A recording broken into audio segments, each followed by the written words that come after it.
Dun, dun, dun, dun, dun, dun.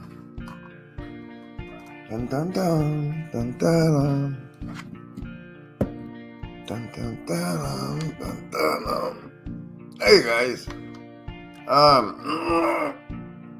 so this is an expectations adjustment show where in case everybody thinks since I had those big fancy conversations, the last two things that come out on the channel, that does Goose. It doesn't mean that you can expect that quality of show. But Mrs. Man, they are so lucky they talked about Ye when I wasn't around. I got hijacked by a meat space obligation. Friendships cost time, and so I missed out on that. And that's lucky for everybody. Because I didn't want to ruin my talk with John before I had the talk with John, and that may have done that. Hey, Raquel, good to see you. So yes, apparently there's now a Gist with Joe show, and here's part of that while I finish. I don't know, making myself comfortable. Right? Yes, it's a Brave tab. This one. Lenny, good to see you. That's an odd look you got there, Paul. That's an odd look. Yes. Mr. Golden, good to see you. If anybody, oh, son of a, this guy is in the studio. What's up, Pastor Paul? How are you, Grizz? I'm all right. Well, my body temperature regulation is all a flutter. Uh-oh. Must be that big talk you had. No, I'm fighting off the flu. I wasn't at my best. Oh. I mean, well, I watched your talk and it was so much fun. I enjoyed that so much. It was intense. I mean, there's like so much to talk about with that guy. Yeah, there is. You know? I feel like him right now. I'm on a sofa. There's a picture behind me. All right. I can do things with my hands.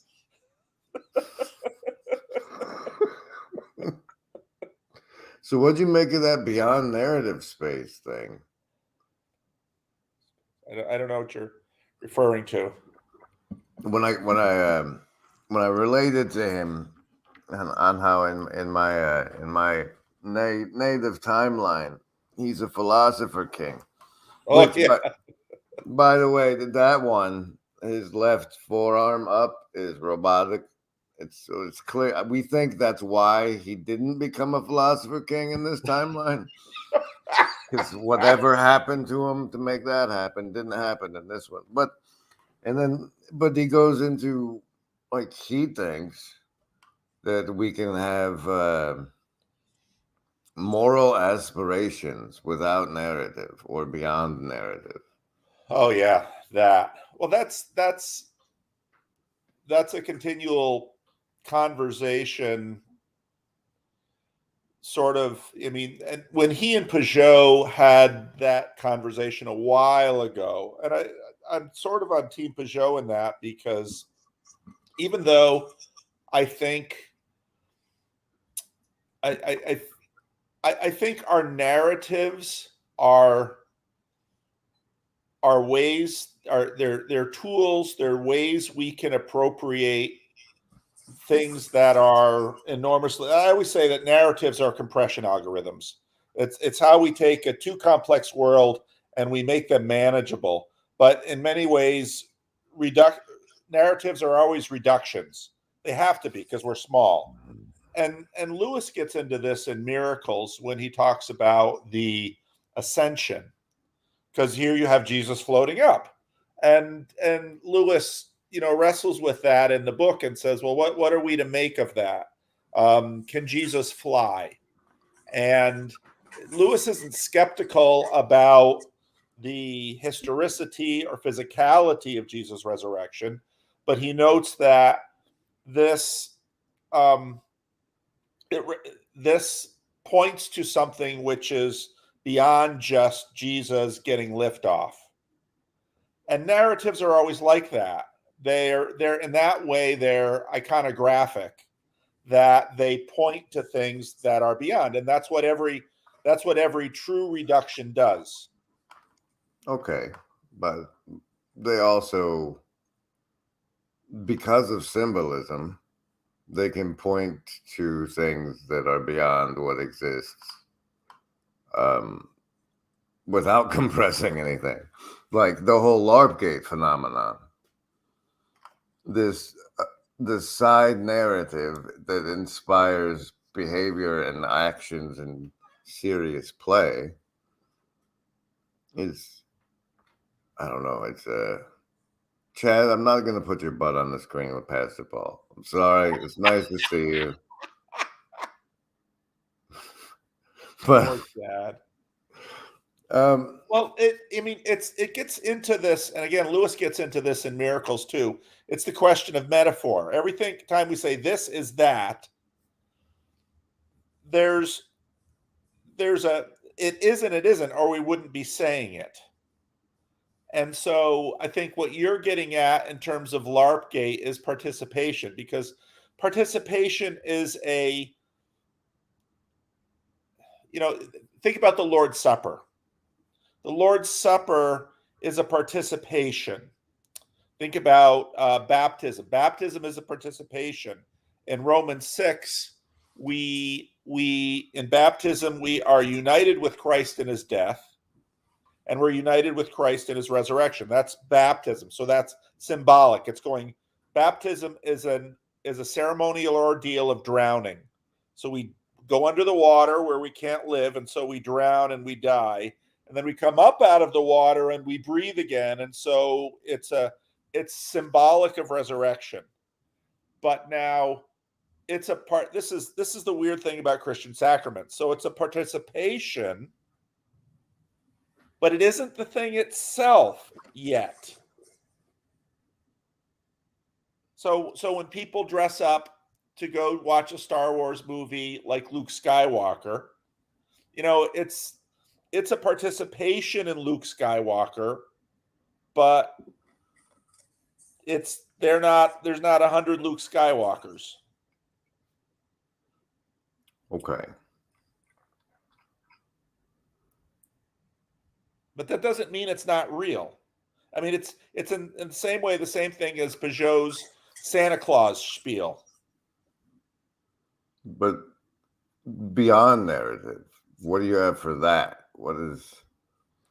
Well, since I'm doing a Santa Claus spiel, let's go all the way here. Oh dear. There you go, for your channel, exclusive Grim Grizz channel.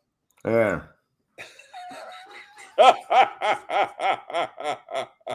Ho ho ho ho, not ha ha. Oh, this is going to show up on Friday Morning Nameless or that new Real Vanderclips channel. We also got we have a gold member. We got another. Hey, how's it going? I wish I had a Santa hat somewhere, but I don't somehow.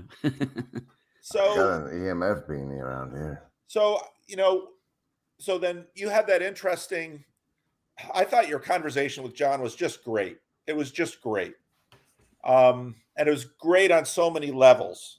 And I love the Walmart question, because that's one of the challenging questions here.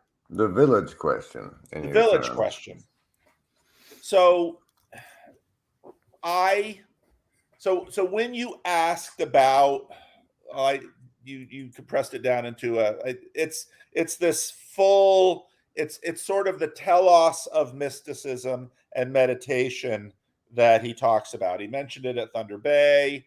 He's arrived at that state, and then you connected it with the woo, okay? Because in many ways, and I really loved his description of when he went into the woo and what is woo. Woo is not the thing itself. I mean, woo in a sense, in Vervaeke's definition, claims when someone is getting into woo, they claim to be the thing itself. And so then you connected that with meditation and his achieving that state. Right. I mean, if when I hear about this pure consciousness event, and he said, woo is, they claim divine faculty. I'm like, if I have a pure consciousness event and I don't feel like I have divine faculty, what does divine faculty feel like? So I'm glad that we got to go into it. So I would put that mysticism on a parallel with narrative, because I think they functionally do the same thing. And I think John's relation about woo to that was really important, because he's not claiming that that beyond conscious experience is the thing itself, or is he? And so when he, I'll take him at his word, because he's a very careful talker, and he's obviously thought through so much of this stuff, has so much of it articulated, has so much of it defined. It's not the thing itself. And so in that sense, I think it's parallel to narrative, and it's parallel to sacraments, because my baptism isn't the thing itself. It's a participation in the thing itself. It points to the thing itself. And I think that's why when Lewis in The Last Battle, I mean, the great phrase of The Last Battle is further up and further in that, in a sense, and this gets into the whole fascination with becoming like God. We never arrive at becoming like God, but we keep traveling towards it. And so in a sense, I see Vervaeke's mysticism as not necessarily above narrative. I think it's like narrative in that it can be a participation. And that's why, when you ask the Walmart question, he said, no, I'm not going to go to Walmart and talk about Plato and Socrates, and because that's not appropriate. And so, so then what he does, see, I differ a bit on his definition of parable. He's right in that, and all of the academic work on parable, Vervaeke is right on. It's not allegory in the sense of sort of a simplistic correlation. More koan than allegory. What's that? More koan than allegory. Yes. Well, some parables have that function. The last will be first and the first will be last. That's not even that's sort of a parable. It's sort of a mini parable. Well, the prodigal does. What's that? The prodigal does, really. I mean, you can chew on that from so many different ways, like riddle of the Sphinx ways. And if people really want to dive into the parable of the prodigal son, I really recommend Kenneth Bailey, because he's written on it more than anyone I know. He's written a number of books. He's tied it into Jacob in the Old Testament. I mean, he's really tied it through. But and that's, I mean, there's something allegory like in a parable, but a parable is over allegory in the sense of this sacramental dynamic. And that's what John was pointing to. Well, if I gotta say, if you want to dive into the prodigal son thing, just start casting your pearls before swine and wait for God to call you home. I mean, that's what I'm trying, right? Save versus Grimbles. All right. Survival, social, wisdom, or heart. Choose. Heart. Survivalists with a 12. Socialists, Wisdom. 19. Oh. Wisdom, 7. Ooh. Don't forget, you get a +3 if you comment on a live stream. And heart, 9. Oh. Don't worry, Paul. You get bonus for being on the live stream too, so you're gonna be fine. So, Christian, Yeah. who the heck are you? And I mean, nobody here knows you, I don't think. Yeah, probably maybe a couple here and there, but no, I came on Paul's YouTube a couple years ago, I think it was at first. But before that, I stumbled onto Discord and stuff like that through seeing one of his videos, responding to Jordan Peterson, of course, whatever, the typical way of finding Paul Vanderklay. And then, yeah, I grabbed a rando slot, I think a couple years ago, and then I grabbed a rando slot again right when he first started the rando slots back up. Yeah, I don't know. You have a channel.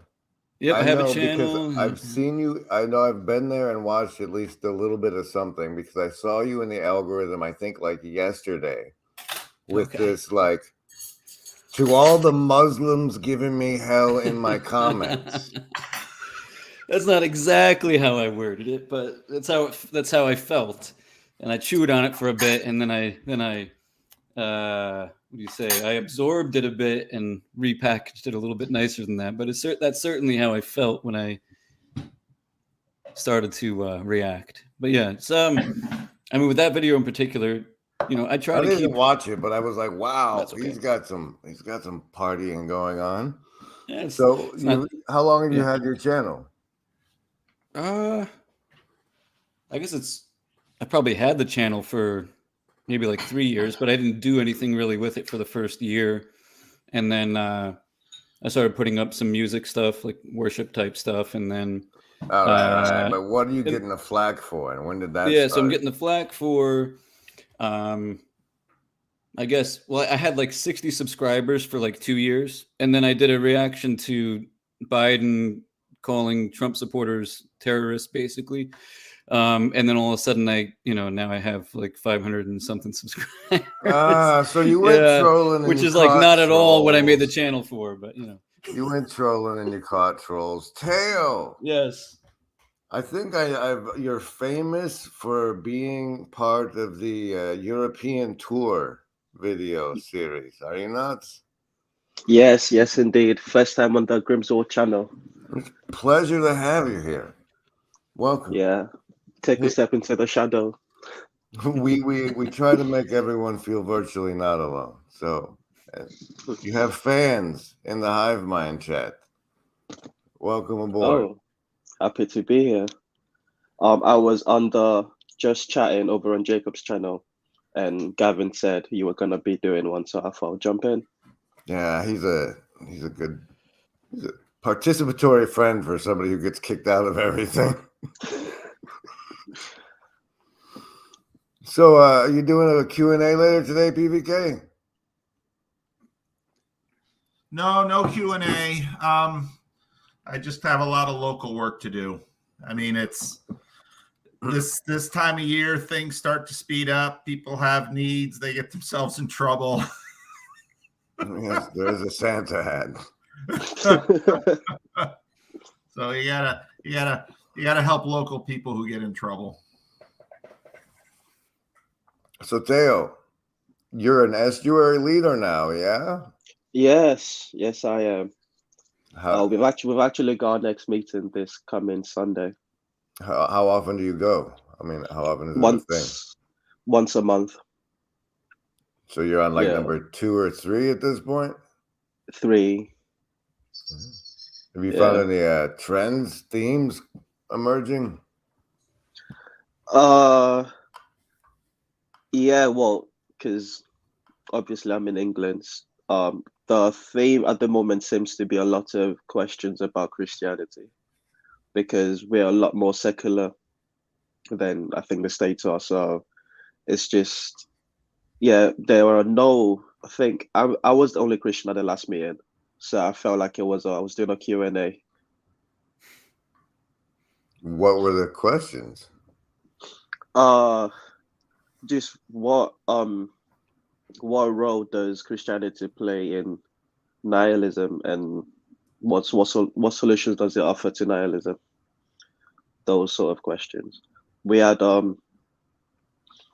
someone there who had like very little contact with Christians, and he was suffering from a few things, and he wanted to share it, which was pretty cool because it was his first time there, and he felt comfortable enough to share that, and that's sparked a bunch of other questions as it usually does.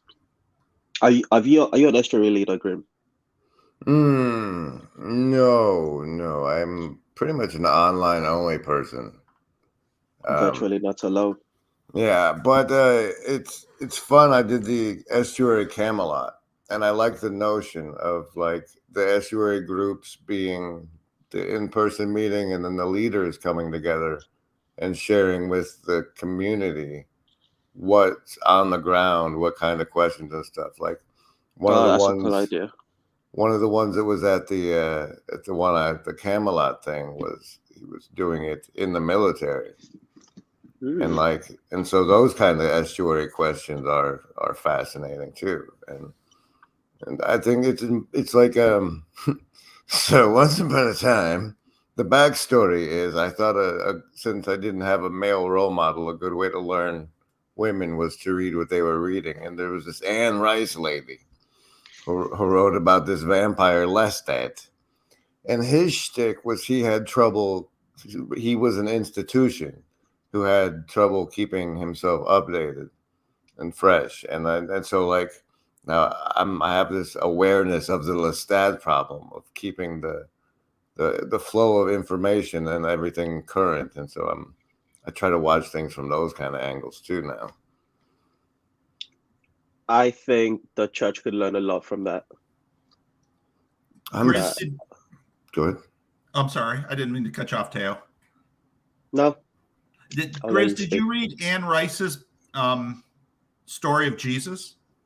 The Story of Jesus as a separate one, or because he was in Memnoch the Devil? No, Anne Rice has she sort of does fan fiction on the Gospels. It's a good book. You should read it. It's really good. I enjoyed it. Yeah, she broke my mind, and like in the ways like that later, the same way, like if you're an immortal soul, why would this be your first time? And she said, like, she had Jesus say to Lestat something like, "Sometimes I forget I'm God," and like I'm sure that's terrible heresy, but because like my egotistic self, I always had this problem with that he knew he was God the whole time. Like, oh, I've been through the suffering, but yeah, but you knew you were God. You know how much harder it is when you think you're some schmo? It makes the suffering so much harder. That's a really interesting observation, and it'd be a really interesting conversation. But she had a Christian phase. I think she, like some high status people, sort of got upset because of some Christians in politics in America thing. But her book on Jesus it's a really lovely book, and I read it a number of years ago, and I very much enjoyed it. There's some deeply moving passages in that book where I think she gets some things about Jesus right. But then she kind of, so Anne Rice's relationship with Christianity has been very interesting. I don't know. She got to play an interesting role in humanity's take on it. And so has I blame Teo's accent, but I'm thinking now of like what a hero J.K. Rowling is, and that controversy, and how I don't know who's going to be those people. Like the way literature has shaped us until now, and how it's splintering into all these 1,000 different fingers of humanity. I don't know. I do that. Yes, please hit the like button. I think to like you are the people that have shaped me, mostly musicians and rappers. It's I was having a conversation with a friend of mine who is we call them road boy, roadman in the UK, meaning just someone on the street. And he's like, I was trying to explain to him the influence of the music that you can imagine the music that he listens to. That's what he listens to. And I was trying to explain to him how, because I love that kind of music as well. But I also recognize that I can get in mood where my personality becomes of like influenced by the music that I'm in, and I seek out certain music to feel like the bravado. When I want to feel the bravado, I've got like songs I can go to. And he was like, nah, bro, that's just music. But then when I speak to him, I explain to him how he's exactly like this rapper in the UK called Gigs. And he was like, yeah, of course I am. But he doesn't see that connection of like the music makes me like it. He's just like, yeah, because that is the way to be. So that's why Gigs is cool, because I'm like him. If you get what I'm trying to say. Because I think the roles that writers and authors play, I think, is now being replaced by screenwriters and directors and musicians. It makes sense. Yeah, it's funny because I look back on it, and a lot of my friends are similar in that, and maybe that's why we became friends. But when we look back on our childhood and we think of like who our mentors and role models are and stuff like that, like it's nobody we knew. It's like Bruce Bart Lee, Simpson. like Bruce all Lee, these Bart characters, Simpson. Jean-Claude Van Damme, I know, like even one of mine, which was really silly until I started thinking back on it, it kind of made more sense. But I was like, Godzilla was one of my role models. If that makes sense, because what always stood out to me was so depending on the movie, there's a different kind of mythos about Godzilla, but in some of them, if he gets more power the more that he's harmed, like, and in particular with like power lines and stuff like that, right? He gets more powerful. So like no matter how much they try to hit him with these bombs and stuff, it just makes it even worse. And I was like bullied a lot as a kid and stuff like that. So I'm probably, subconsciously or whatever, I'm just like, yeah, keep on bullying me. See what happens one day, whatever. And yeah, it's kind of funny. And I had a similar thing with music too, but it was more like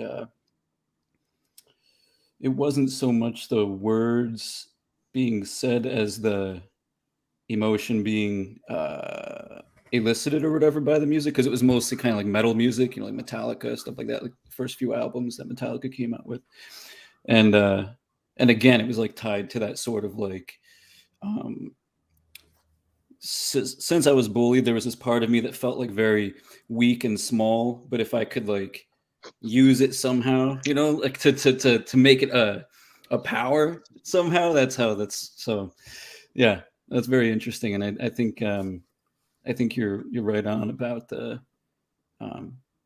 musicians and screenplay writers and stuff like that being the ones who really kind of shape that stuff now as opposed to earlier. The people who control the media, who shall not be named.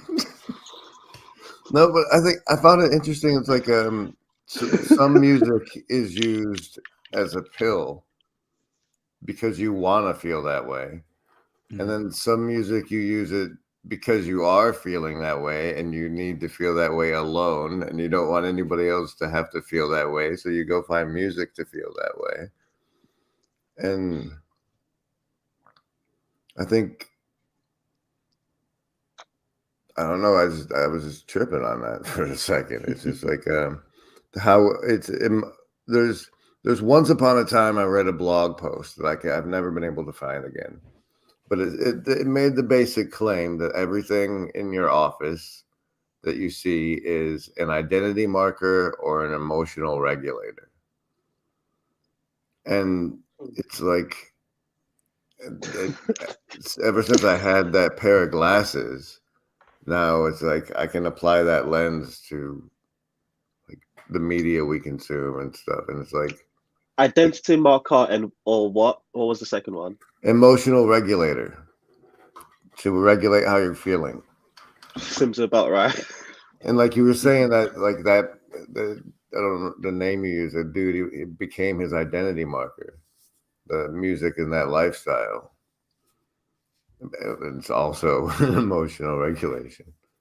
I was listening to earlier to I just discovered a podcast with this guy John Christ, who I remember him like a few years ago being like a Christian comedian sort of, and similarly he's been through a journey because he was in rehab, is currently on a slightly deconstruction, maybe not, maybe ish, but he was talking to this was with this worship leader Corey Ashbury, who was actually in part of Bethel near Pupil, and it was really big. He had this song called Reckless Love, and I don't really pay too much attention to like Christian subculture, but they were having this conversation about music, and part of like the deconstruction movement, their complaint is that, oh, we were manipulated by the worship music that we listened to, and that was why we felt what we felt. And now that God is no longer real, they point to the manipulation, and they were both talking about how that is such a, I think the phrase they use, a bozo take, because whilst you were in it, you like you said, Grizz, you seek it out. Like that's what, when you believe that, you seek out those sort of music to give you those sorts of feelings that you know what's like reliably going to happen. So now that you're in your deconstruction phase, just blaming all that on just I was emotionally manipulated is no, you seek those things out yourself. Okay, this is like one of the more Christian specific discussions I've ever had on my channel. We're taking over, baby. No, and it concerned me because of what you said about your estuary, actually.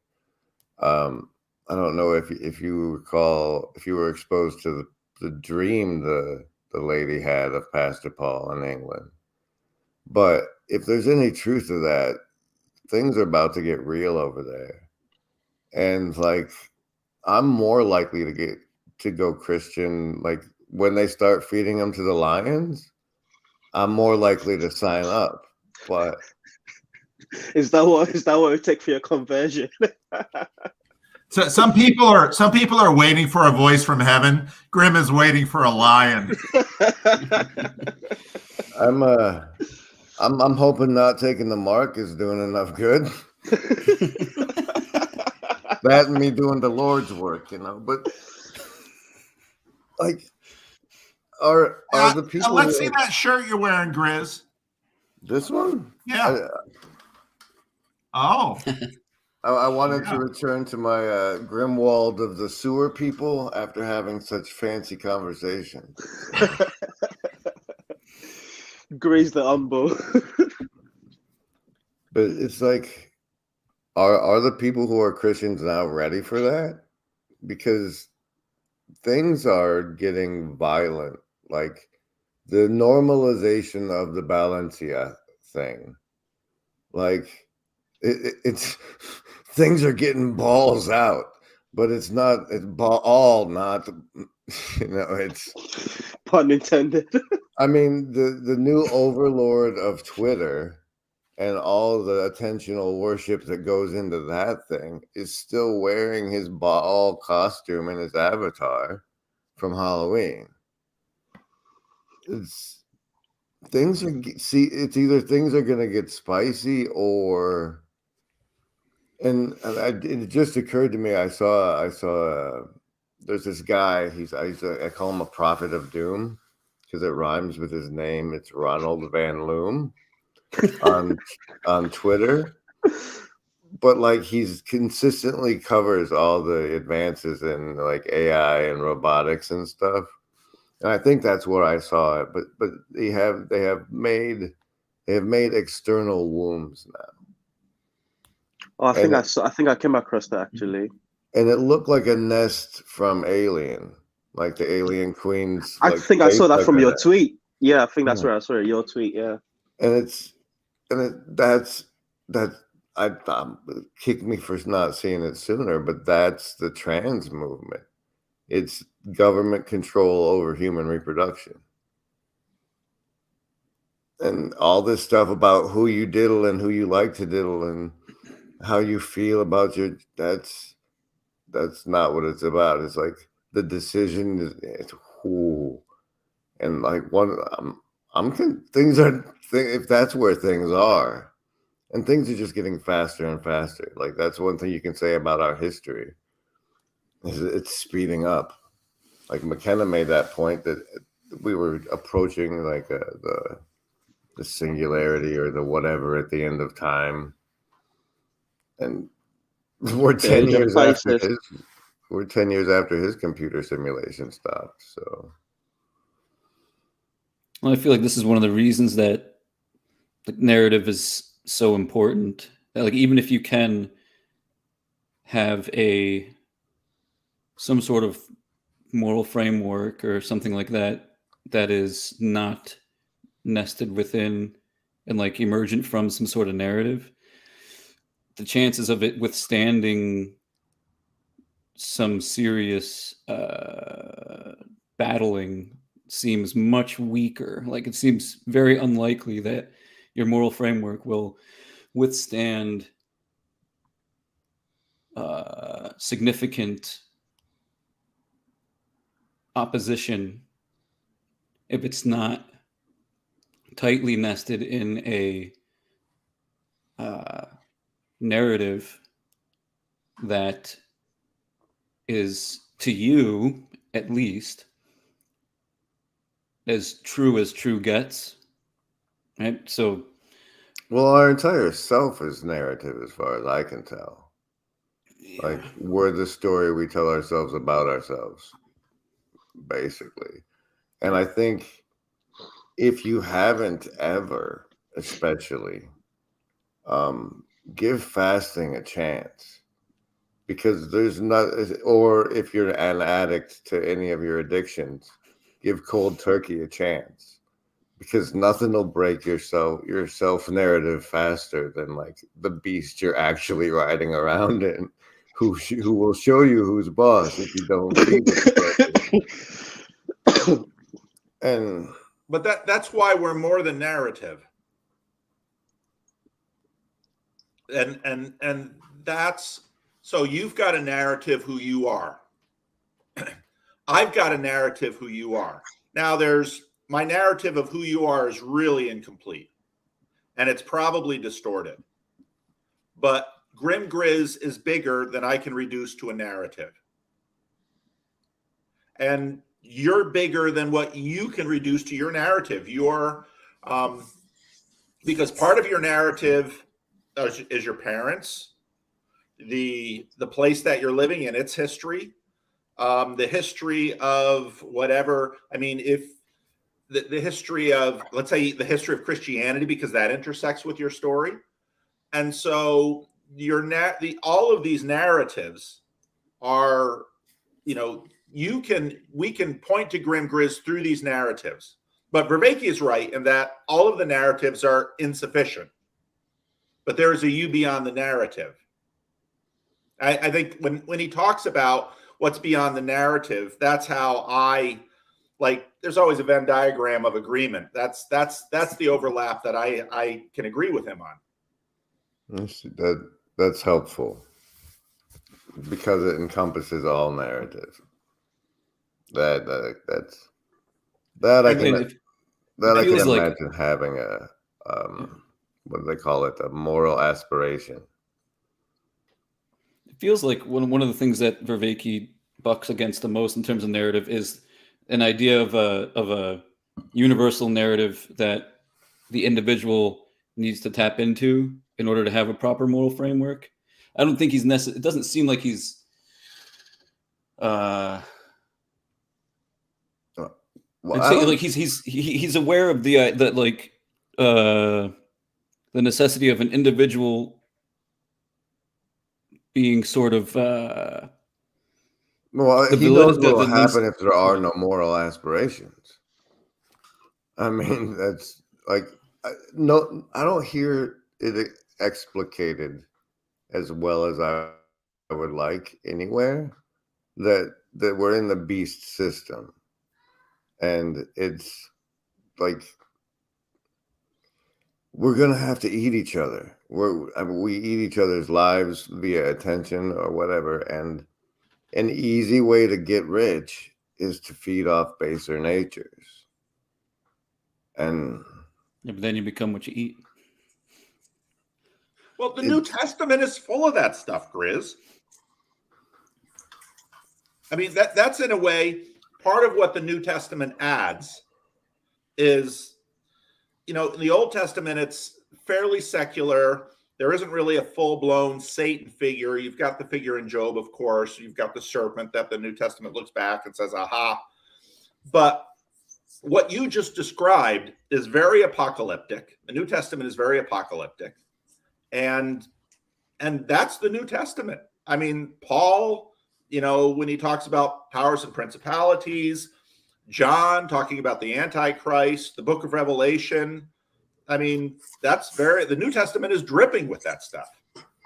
But it's like the beast system in the same way that a seed sprouting through dirt is a beast. Like all of our human society is built on our ability to LARP on top of our beast hardware. And our ability to maintain our self-narrative control over our beast hardware. I don't know, this is probably not the place. I mean, I'll have to explicate it in my head before I try and talk about it in public. But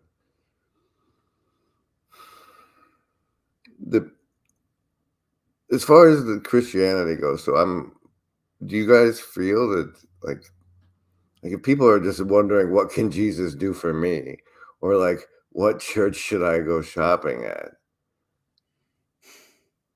is that not way off? Are we not coming into darker times? How do you guys see the Valencia stuff and not see us going into, if not the book of Revelation, at least really dark times for Christianity? If you look back in Christian history, so I just did that video on Servetus. Sam took great exception to it, so I'll just note that. I got the impression he was a bit of a troll. And Sam says, no, he wasn't a troll. But Servetus believed that Jesus Christ was coming before. We'll see. And the fact that I'm having this conversation with a few Jews, I'm not going to say the Jews, with a few Jews, shows the tension and difference between the Old and New Testament and the fork that happens with Christianity and Rabbinic Judaism. But Martin Luther believed that the world was about to end. Servetus believed the world was about to end. This apocalyptic strain within Christianity validates what you're saying, Grizz. The difficulty is this is very fractal, because the truth is, and I point to the day of the Lord in Joel to our Jewish friends who are listening, because I believe that's where this comes from. The day of the Lord in the Hebrew prophets gets picked up, but the day of the Lord is a repeat recurring thing. Each of us will face the day of the Lord on our deaths.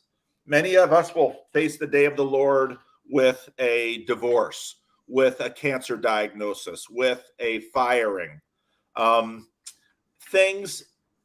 Right now, things are dark in China for Christians in a way that they're not dark for us. But what you just described in terms of this consumer Christianity, Grizz, you're pointing to the beast. I mean, and you're pointing to, yes, the church is compromised by the beast in its consumerism. And I thought in the Exodus seminar, and Dennis Prager gave great word to that.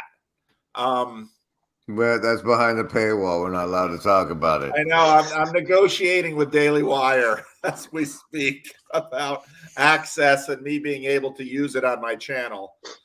So, but you're right, Grizz. You're seeing things right.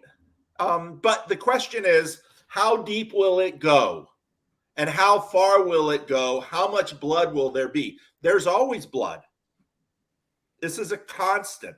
And so there's sort of a constantness about this, but there's always a narrative and an intensification and a relief.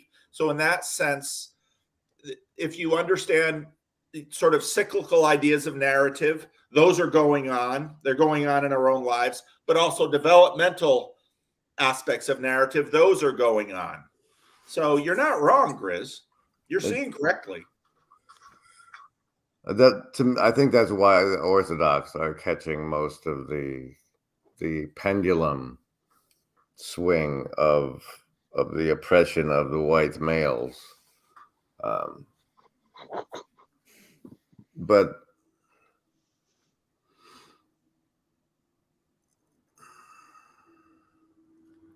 I think it would be great for wait, no. You said there will be blood. And to the extent this isn't the end, I have to pitch that as an American, we have this document called the Constitution. And in the Constitution, there's this thing called the Fifth Amendment. And the Fifth Amendment has this clause in it they call the Bloodless Revolution Clause. And that's where everybody gets their state legislatures to invoke a constitutional amendment convention. And that is our out for avoiding blood. It's a technological social advancement that happened post Jesus.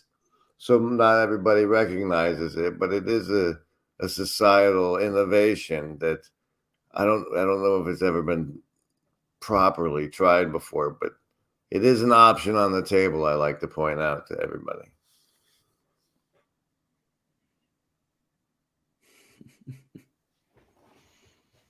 Joseph is talking to you through my chat. He says, remember our convo, PVK, where we talked about the danger of focusing on my eschaton and the apocalypse? The danger is you might become a Christian. There's unless I'm mistaken, and I am now more than I used to be, eschaton is also a word for the it's a medical term for the never mind. Female. Thanks for coming by, Taylor. What it's like on the Grimkiss channel. I guess I said I wanted this stream to be a what you call it, a readjustment for expectations for the channel. I think the conversation with Kale was awesome, and the one with Viveki was pretty darn good as well. And now it's gonna be more of this silliness more often. I think all this stuff with like the Balenciaga stuff, and then we were talking about the narrative stuff, and then the question you had to Viveki, the Walmart question, are all like intrinsically tied together. I think like the only hopeful path forward with the dark times that you perceive, Grim, is the Walmart work. It's the it's not so much of the thinky talky, right? And more of the dewy or whatever whatever the non-thinky talky is.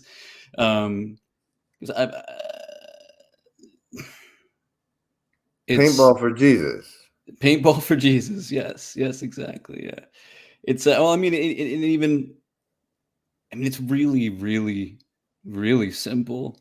But as an introvert, for me, I guess it's just not simple. Isn't easy, but it's like I don't know what the inside of my neighbor's house looks like, right? I don't know what her strengths. I know it's a woman who lives there, and she has a husband, I guess, but I've never seen him. But she came outside and greeted us when we first moved into this area, like a year and a half ago, or whatever it was now. But like, I don't know what her needs are. I don't know what her strengths or weaknesses are. I don't know if there's anything I can help her with. If there's anything she can help me with. I don't know. There's guaranteed to be things that she could teach me about life and about just daily living. And like, there's like zero motivation or incentive for that in society today. The opposite, right? And I think it's that warfare. So it's it's like I keep hearing porn problem, and like that's warfare. And then like it was seeing porn as a weapon, like hey, me and my boys, we're gonna go conquer that city over there tomorrow or next week. So we just airdropped a bunch of nudie magazines for them to pleasure themselves to, so that when our forces invade, they're all their male energy is spent. It's this individualization, the destruction of the family. It's so much easier to control an individual than a family or a community or a neighborhood, and that's why it's gone. And so, you know how it's so reassuring that any of us see it, that we're coming on together in estuary groups in person and online to say, hey, you guys, you see this, I see this. We also, okay, well, I'm not, because they're not telling me that when I watch Set's not telling me that the family is being destroyed, that we're easier to control when we're separated, that there's a war on human contact that says stay 6 feet out of hugging distance. So I think it makes me feel that I'm being of service to show other people that they're not alone in seeing it. I think that points to what Paul's been making videos about the last few weeks, about making sense together and using each other to figure out who's insane and who isn't.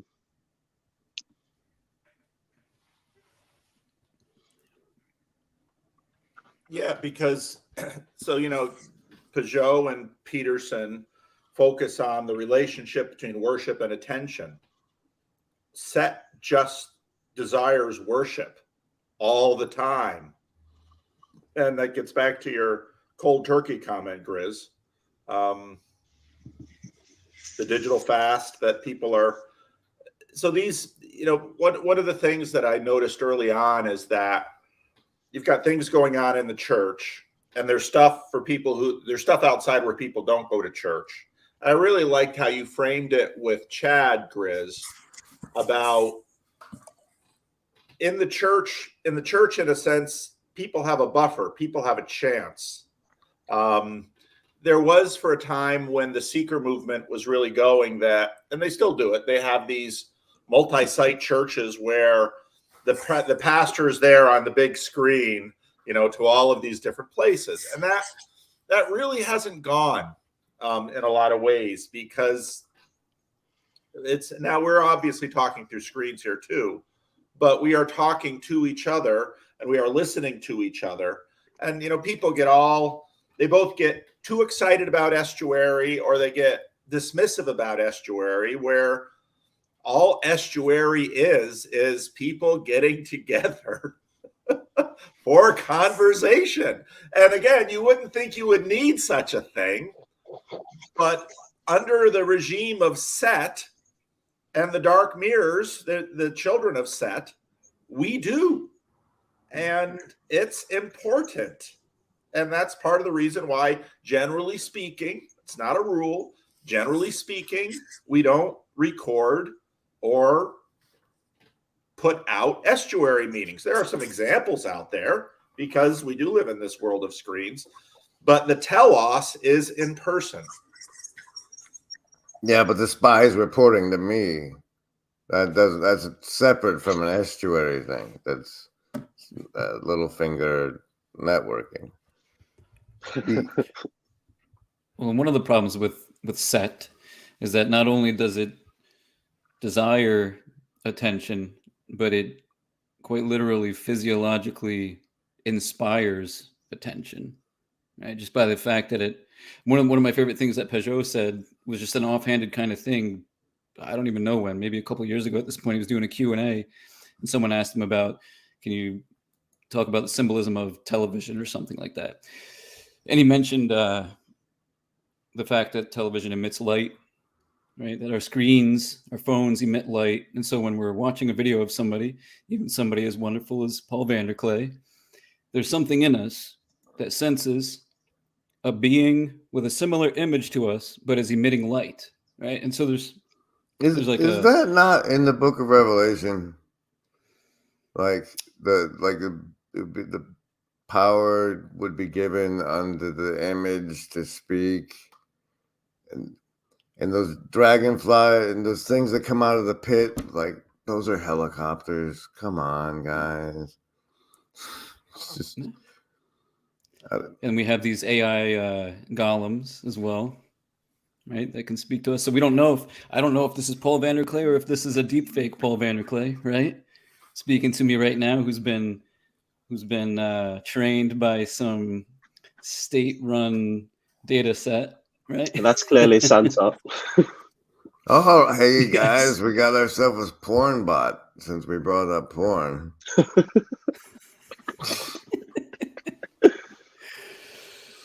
I was thinking while you were talking, Paul, it's like having lost the right to assemble, we find ourselves making up reasons to assemble. I mean, it was like the craving for conversation was what you noticed.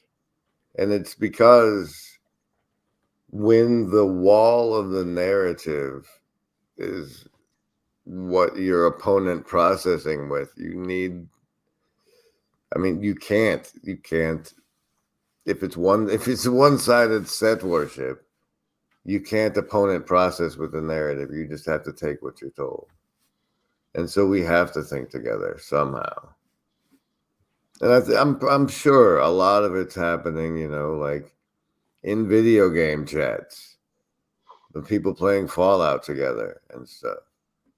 I think one thing that what would be so great about actually going to a church is like you start going to a church so that when you do need like to be prayed for, when you have something to be prayed for about, you have a place to just say that. Like, I don't know. It's like the universe seems agentic, and there's a whole lot of debate about the proper way to interface with that agency. But I think as long as you mustard seed while you're doing the interface, you're going to be all right. Yep. Well, you know what you said. So Rod, who's on the Marriage Crisis channel, right away when he found me and we started talking, he said, well, you're an internet pastor. And I said, I don't want to be an internet pastor. I've got real questions about internet pastoring because of all of the things that you continue to remind us of, Grizz, that my relationship with someone who is only over a screen is so reduced compared to, let's say, a relationship within a real church community. And so over the internet, I listen to stories, I do randos videos, I pray for people. So I'm doing a lot of internet pastoring, but you're dead on right, Grizz. And that is what the church is for. To know and be known, to love and be loved, to have a place to go where people can pray for you, where they will welcome you in. And this is, again, part of why I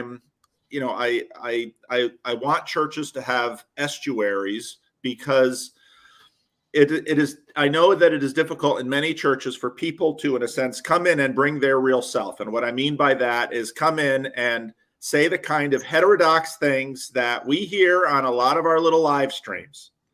And just because they're on a live stream doesn't mean it's not heterodox, but people have to say what's on their mind, or you can't wrestle with them. It's like, so Plato, as John reminds us, is broad, so he's a wrestler.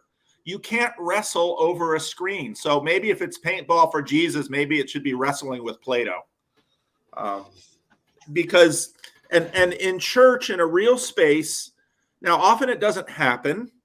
I understand that, but at least there's a chance to actually have a relationship with grit. And that's part of why churches are local, they're relational, they're face-to-face, they're in real life.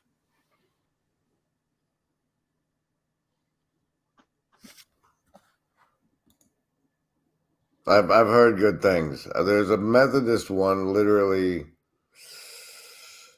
a block away, and a Baptist one a block and a half away. And I've thought about going there just because I'm supposed to be selling this house, and maybe there'd be somebody I could meet there that would help with that. But it's like,